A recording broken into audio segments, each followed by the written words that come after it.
MMMPF. Manager Park ripped the blue tape from my mouth with a violent jerk. I gasped, lungs burning as I clawed for air. He looked down at me, his eyes as cold and indifferent as the dark water behind him. "Do you have anything to say?" he asked flatly. "Well, you already took everything," I wheezed, my voice cracking. "Why? Why go this far? I was the secret grandson of Cheon Taesun, the financial titan of Myeongdong. After the grandmother who raised me passed away, he had appeared out of nowhere, claiming me as his heir. I had lived the life he demanded, a puppet in a gilded cage. But when he died, his greedy sons-in-law, my own uncles, stripped me of everything. They had conspired with the Chongpung-ho to erase me. Ha ha, I only do what I'm told," Park replied with a thin, cruel smile. "What would a lowly servant like me know?" Manager Park.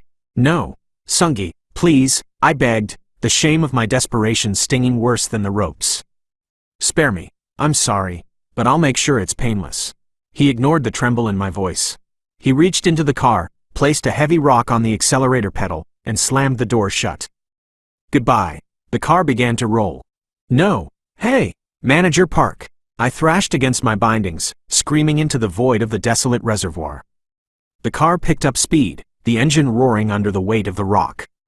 The darkness swallowed my cries. Splash. Water gushed in with terrifying force.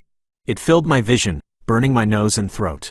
As my consciousness flickered like a dying candle, only one face remained, the grandmother who had given me everything. "Grandma, I'll be there soon. Wait for me." That was my last memory. Oh, what the? A stinging smack to the back of my head jolted me awake.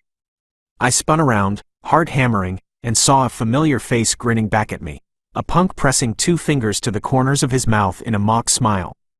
"Yo, Mu-hyuk, how about a ciggy, ba-da-be-do?" I stared at him, my brain stalling.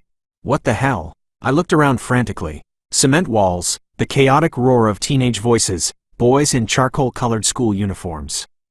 Dongsung Technical High School? Panic flared. I drowned. I was in the reservoir. How am I here? "Hey, Mu-hyuk, aren't you coming?" Sorry," I stammered, my voice sounding foreign to my own ears. "I'm still half asleep. Go on ahead." "What the hell? What's with the Seoul accent all of a sudden?" "You're acting weird, man." He grumbled and sauntered out of the classroom. I looked down at my desk. The book I'd been using as a pillow was titled Korean Language, Year 1. I looked at my chest. A white name tag pinned to the blazer read, Kim Mu-hyuk. No way. First year? That was 1990. I tapped the shoulder of the boy in front of me. He flinched, turning around with wide, startled eyes. "What's today's date?" I demanded. "Huh? The date? What is it?" Hang on. It's September 21st. I froze. The world seemed to tilt on its axis. September 21st Street. The day my grandmother died of a sudden heart attack. I sprang to my feet, knocking my chair over. "Grandma!" I bolted. I ran through the halls, out the gates, and through the winding alleys of the slums toward the shabby one-room apartment we called home. I burst through the door, my lungs screaming. There, collapsed on the linoleum floor, was my grandmother. "Grandma!" I dropped to my knees, shaking her frail frame. There was no response. "Someone, help! Please, anyone!" As a boy, I had loathed this cramped room for its paper-thin walls and lack of privacy. Now, I blessed it. I screamed until my throat tore. I locked my fingers and began CPR, pressing down on her chest with the rhythm of a man possessed. A neighbor burst through the door. "What's with all the yelling?" "Mu-hyuk, what's going on?" "Mister, call 119. Please, call the ambulance." Seeing her blue lips, the man gasped and sprinted back out. I didn't stop. I couldn't stop. "Grandma, please, don't die. I can't lose you again. Not like this. Please."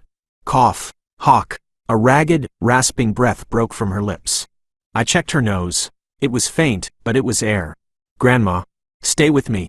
10 minutes later, we were in the back of an ambulance speeding toward Dongsung University Hospital. I watched the paramedics work, my body finally beginning to tremble from the adrenaline crash. "You did the CPR?" one of them asked, looking at me with impressed eyes. "Yes, you saved her life, kid. We'll take it from here." At the hospital, the chaos of the ER swallowed her up. A nurse approached me, clipboard in hand. "Guardian, please go to administration and get her registered." We need payment and admissions forms completed immediately. Oh, okay. I walked toward the desk, but my feet felt like lead. A cold realization hit me. I don't have any money. In 1990, we were destitute. Back then, I had hated our poverty. I had resented my grandmother for her constant bowing and scraping to the police and teachers whenever I got into trouble. I hadn't realized until she was gone that her love was the only unconditional thing I had ever owned. At the desk, the clerk gave me a pitying look. You qualify for medical assistance. The initial deposit is 10,400 won. I rushed out without my wallet. I lied, my face burning. Could I possibly borrow a few coins for the phone? She sighed and handed me change. I hurried to the public phone booth outside. My mind raced through a list of names. Who could I call? In this era, I was just a delinquent. I dialed the Dongsung Tech faculty office. Dongsung Tech, Park So-min speaking. Teacher, it's Mu-hyuk. Mu-hyuk, where the hell are you? Your classmates said you went crazy and ran out. I explained the situation in a rushed blur. I see. Is she okay? She's breathing.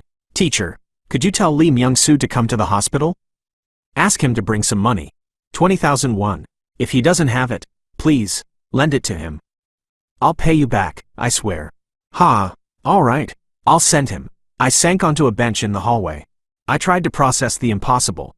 I had been murdered in a reservoir in 2026. Now I was a teenager in 1990. Is this a dream? The smell of antiseptic, the cold tile beneath my feet, the ache in my chest. It was too vivid to be anything but reality. Mu-hyuk. Myung-soo came sprinting down the hall, doubled over and gasping for air. What happened? Is she okay? I told him the short version. Without a word, he handed me 20,000 won, a fortune for a student. Go pay the bill, he urged. I'll wait here. I settled the account and returned the borrowed coins to the clerk. When I got back to the ER, Myung-soo was waiting. We stepped behind the curtain together. My grandmother lay there, an oxygen mask over her face. I took her hand. The doctor arrived a moment later. Student, your grandmother is stable. She'll regain consciousness soon. I nearly fell over in relief. She needs to stay for tests, the doctor continued. Since you have medical assistance, it won't be too expensive, but you'll still need a few 100,000 won for the stay. But for now, the danger has passed. Thank you so much. Don't thank me. The doctor smiled. You're the one who brought her back. As the doctor left, Myung-soo leaned in. Mu-hyuk, you got the money for the stay? I'll figure it out. I'll lend it to you. I'll ask my dad. I shook my head, but as we spoke, the rough Busan dialect I had spent decades trying to hide in Seoul began to slip out naturally. Myung-soo smirked. There he is. That's the Mu-hyuk I know. I thought a ghost had taken over your body with that fancy talk. I'll bring the money tomorrow. Don't even try to argue. A groan came from the bed. Grandma's eyes fluttered open. Doctor, she's awake, I shouted. As the staff rushed over, I gripped her hand. Grandma? She turned her head slowly, her eyes searching. Mu-hyuk, my baby. Grandma, do you recognize me? Of course I do. How could I not know my own boy? Tears blurred my vision. The doctor told her, Ma'am, your grandson saved your life today. He did CPR like a professional. She looked at me, confused and weak. No, hospital. Too expensive. Grandma, stop, I said, my voice firm. Stay here. I'll handle the money. I'm begging you. She reached out and stroked the back of my hand. Myung-soo stepped in then, offering a bright, forced grin. Grandma, don't worry about a thing. I'm going to make sure this idiot stays in school and eats right while you're recovering. I walked Myung-soo out a few minutes later. We sat on the bench outside. I'll bring 500,000 won tomorrow, Myung-soo said. Myung-soo, I can't. Shut up, he snapped, smacking my back. Are you planning to stiff me? If it weren't for you, those punks in middle school would have killed me. You're the reason I'm even in high school. Just pay me back when you're a big shot. I watched him walk away. Lee Myung-soo, my best friend. His father owned a major bar in Nampo-dong, and though they were well off, Myung-soo had been an easy target for bullies until I stepped in. In my original life, after my grandmother died on this day, I had spiraled into darkness and eventually abandoned him. I wouldn't make that mistake again. This time, everything would be different. He died a pawn, but he returned to be the king. See how Mu-hyuk dismantles the past to conquer the future. Subscribe now. Episode 2 is dropping soon.